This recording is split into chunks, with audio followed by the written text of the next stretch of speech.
Okay, so I'm going to do a follow-up from yesterday. You know, yesterday I did used my Diz, and I did my nice pencil rovings.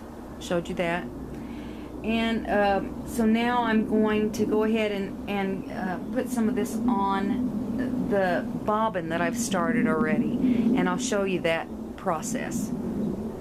So I've got my nice pencil roving here, and you remember when I took it off my carder yesterday, I started at the right corner and made a little twist to pull it through the Diz. Now generally I will start from the opposite direction of where I started pulling my Diz, my roving through my Diz. That's how it works out for the way I do it. You need to probably, if you get like store-bought rovings, figure out which end of it makes the fibers slip better, because one is kind of an opposite way, and they tend to get bunched up.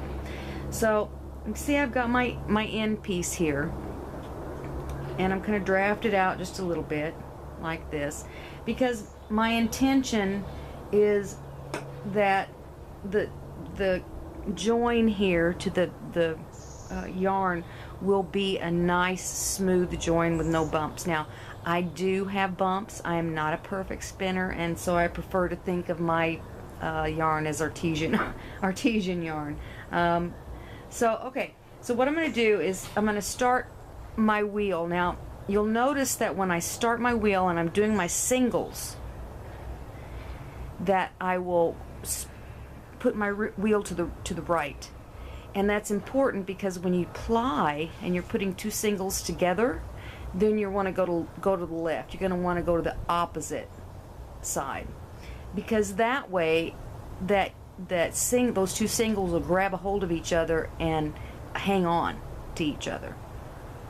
Okay, so here we go. We're going to start our wheel, and I've got a foot pedal down here, so we start pumping. And we'll just kind of let a few of those little fibers go in there and pull down just a little bit. Now I got a bump. That's all right. It's artesian. Okay, so you see how that wheel is actually spinning those fibers around, and you can actually see them grabbing hold of each other. And I like to draft it out.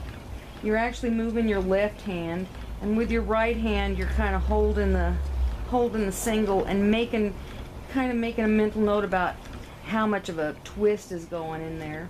You don't want to over twist, because if you over twist, it bunches all up and it gets real hard and it looks kind of yucky,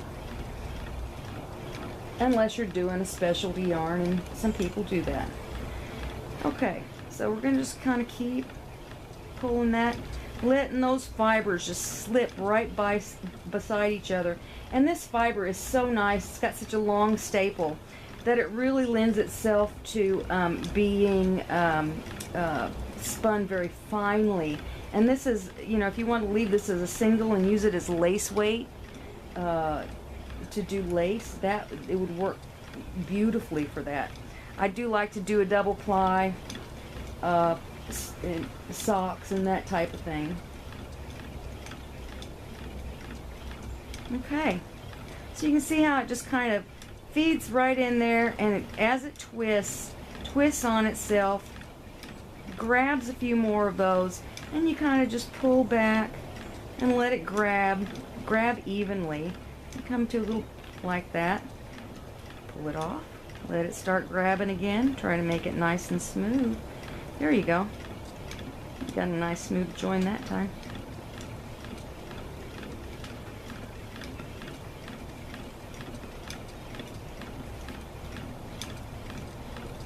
And that's how you do that. Now when I get ready to ply these, I'll do another little video, let you guys see how I do that.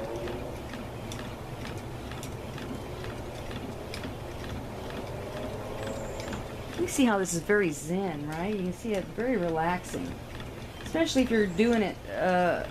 I like to do it outside when I can. It's not raining here in the Pacific Northwest, which is kind of a rarity, but So when it's not raining, I try to get out here, and even if I have to wear my silly hat and my robe. Okay, so I'm just about done with this this roving.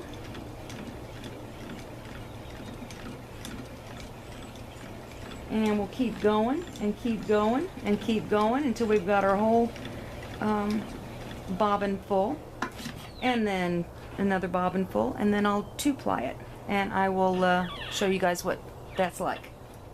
Thanks.